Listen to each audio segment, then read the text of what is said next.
अयोध्या के राम जन्मभूमि मंदिर में चढ़ावे के कथित दुरुपयोग से जुड़े मामले पर देश की सबसे बड़ी अदालत में अहम सुनवाई होने जा रही है। यानी सुप्रीम कोर्ट आज उन याचिकाओं पर सुनवाई करेगा जिनमें पूरे मामले की स्वतंत्र और कोर्ट की निगरानी में जांच की मांग की गई है। इस मामले पर पूरे देश की नजरें भी टिकी हुई हैं, क्योंकि याचिकाओं में राम मंदिर ट्रस्ट के वित्तीय लेन देन और दान के जो कथित दुरुपयोग हैं उसको लेकर गंभीर आरोप लगाए गए हैं। मुख्य न्यायाधीश की अध्यक्षता वाली पीठ इस मामले की सुनवाई करेगी और साथ ही अदालत के सामने सीबीआई जांच, फोरेंसिक ऑडिट, दान का पूरा जो ब्यौरा है वो सार्वजनिक करने की, रिकॉर्ड की सुरक्षित करने जैसी जो गंभीर मांगे हैं वो रखी गई हैं। यानी कहा जा सकता है कि राम मंदिर चढ़ावा चोरी मामले में आज सुप्रीम कोर्ट में सुनवाई होनी है।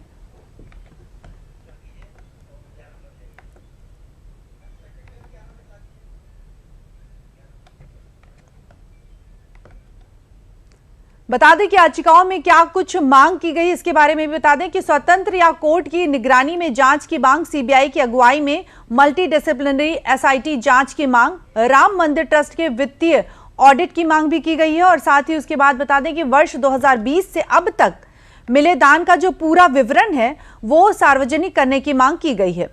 फॉरेंसिक ऑडिट और सभी रिकॉर्ड सुरक्षित रखने की भी मांग की गई है। साथ ही फंड के उपयोग में पारदर्शिता सुनिश्चित करने की मांग भी की गई है। इसके साथ ही याचिका में और कुछ क्या मांगी गई है कि मामले की जो निष्पक्ष जांच है उसके लिए सुप्रीम कोर्ट से हस्तक्षेप की जो अपील है वो भी की गई है।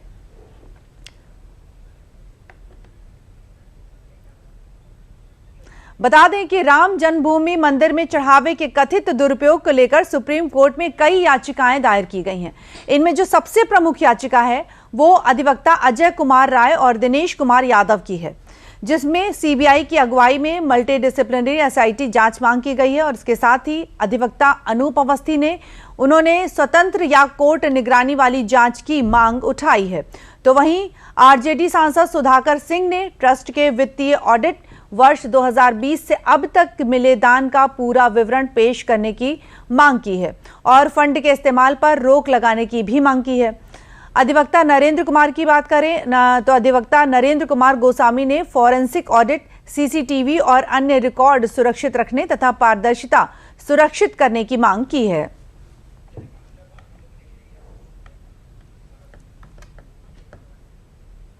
दरअसल ये सभी जो याचिकाएं हैं ये भारत के मुख्य न्यायाधीश सूर्यकांत की अध्यक्षता वाली पीठ के समक्ष सुनवाई के लिए सूचीबद्ध हैं।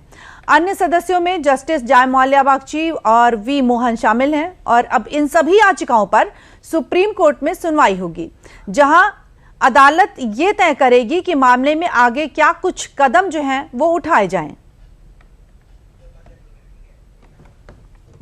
और अधिक जानकारी ले लेते हैं, हमारे साथ जुड़े हैं विजय उपाध्याय जी। विजय, स्वागत है आपका। विजय, बताएं कि राम मंदिर चढ़ावा चोरी मामले में सुप्रीम कोर्ट में आज सुनवाई होनी है और अब तक क्या कुछ जो खुलासा है वो हो चुका है और कोर्ट की तरफ से किस तरह के नतीजे आने की उम्मीद की जा सकती है? देखिए, एक तो सुनवाई में जो अभी तक कार्रवाई की गई है, एसआईटी ने जो कार्रवाई की है, जो अरेस्टिंग हुई है, जिस तरीके की जांच इनकी आगे बढ़ेगी, मुझे लगता है पूरी रिपोर्ट ट्रस्ट की तरफ से सरकार सुप्रीम कोर्ट में रखी जाएगी। दूसरी तरफ जिन लोगों ने मांग की है उसकी फोरेंसिक जांच की, सीबीआई जांच की, जज की निगरानी में जांच की, उस पे वो अपनी दलीलें रखेंगे, अपना पक्ष रखेंगे और इधर से ये कहा जाएगा कि भाई देखिए, हमने जैसे जानकारी मिली, एसआईटी गठित करके हम इसकी जांच करा रहे हैं और एफआईआर हुई है, लोग अरेस्ट हो गए हैं। अब सुप्रीम कोर्ट इस पे संतुष्ट होता है कि नहीं, एक मुद्दा तो ये है, या सुप्रीम कोर्ट क्या इस पे टिप्पणी करता है या क्या उसका फर्दर मूव होता है, किसी से एक्स्ट्रा हलफनामा मांगता है या और चीजें जो भी उसको रिक्वायर्ड होंगी वो मांग सकता है। लेकिन ये पूरा मामला हाईली पॉलिटिकल हो गया है और सुप्रीम कोर्ट की हर टिप्पणी पर, हर मूव पर कोर्ट के बाहर पॉलिटिक्स होना तय है। और अगर जरा सा भी कोर्ट ने ये कहा कि नहीं ठीक है, हम इसको जांच के लिए आगे फर्दर देखते हैं, तो शायद बहुत बड़ी बात होगी और जो आने वाले चुनाव हैं तब तक इसकी गूंज उठेगी। या भी हो सकता है कि सुप्रीम कोर्ट एसआईटी की कार्रवाई से अभी तक जो भी स्टेप्स लिए गए हैं, अरेस्टिंग हुई है, जो चढ़ावे में जो रिकवरी हुई है, चूंकि 80 लाख रुपए रिकवर हुए हैं आरोपियों के घर से और वो एफआईआर होने के पहले ही रिकवर हो गई थी। वो चंपत राय जी घर घर जाकर जिस तरह से उन्होंने पहले ढूंढा था और पैसे रिकवर हुए थे, वो सारे पैसे उस एफआईआर का पार्ट बन गए हैं। तो बहुत महत्वपूर्ण है और इस पे काफी कुछ निर्भर करता है कि कोर्ट का क्या रुख होता है। बिल्कुल, फिर बाहर का माहौल है उस पे तय होगा कि पॉलिटिकल जो हमारे लोग हैं वो किस तरीके से इसको आगे अपना स्टेटमेंट देते हैं। बिल्कुल। विजय जी, यहाँ पर ये भी जानना चाहेंगे किसने सुप्रीम कोर्ट में याचिका दायर की है और क्या कुछ जो मांगे हैं वो सुप्रीम कोर्ट से की गई हैं? करीब आधा दर्जन हैं। आपने वो सारे नाम अभी बताए थे अपने दर्शकों को बताए हैं। तो मुझे लगता है वो रिपीट करने के बजाय मैं ये कहूंगा कि ये बहुत सेंसिटिव मामला है। राम मंदिर करोड़ों लोगों की आस्थाओं से जुड़ा हुआ है और जिस समय राम मंदिर निर्माण की शुरुआत ट्रस्ट ने करने के लिए प्लान किया था तो उन्होंने एक निधि समर्पण अभियान पूरे देश में चलाया था जिसमें 12 करोड़ लोगों ने 10 रुपए से लेकर 1 करोड़ या उससे ज्यादा की रकम दी थी।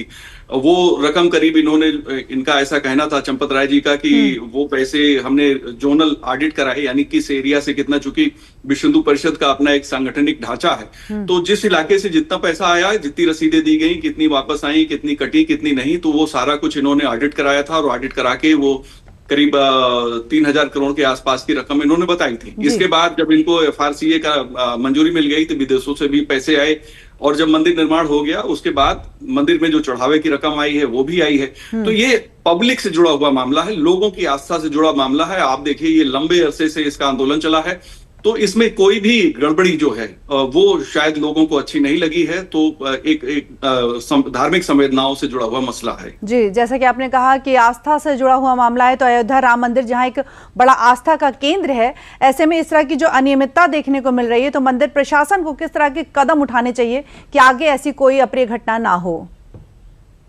हाँ, निश्चित तौर पे देखिए मंदिर प्रशासन को शुरू में ही सारे कदम उठाने चाहिए थे। ये जो कोई कह रहा है कि मेरा रिप्रेजेंटेटिव, कोषाध्यक्ष हैं गोविंद देवगिरी, वो कह रहे हैं कि मेरा यहाँ रिप्रेजेंटेटिव आता था चार्टर्ड अकाउंटेंट, तो वो क्या कर रहा था, उसने क्या सिस्टम ठीक किया?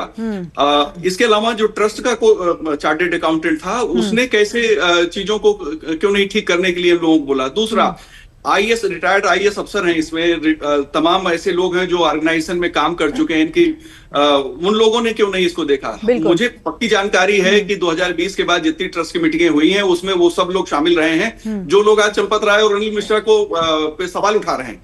तो ट्रस्ट में एक पूरी कार्य प्रणाली ही भगवान भरोसे थी और नीचे से जो कर्मचारी थे उन्होंने पैसे चोरी किए, तो ये बहुत ही दुखद है और ये तो पूरे ट्रस्ट के कैरेक्टर पे सवाल उठता है। जो लोग भी इसमें जिम्मेदार हैं। बिल्कुल, बहुत बहुत धन्यवाद विजय जी तमाम जानकारियां देने के लिए।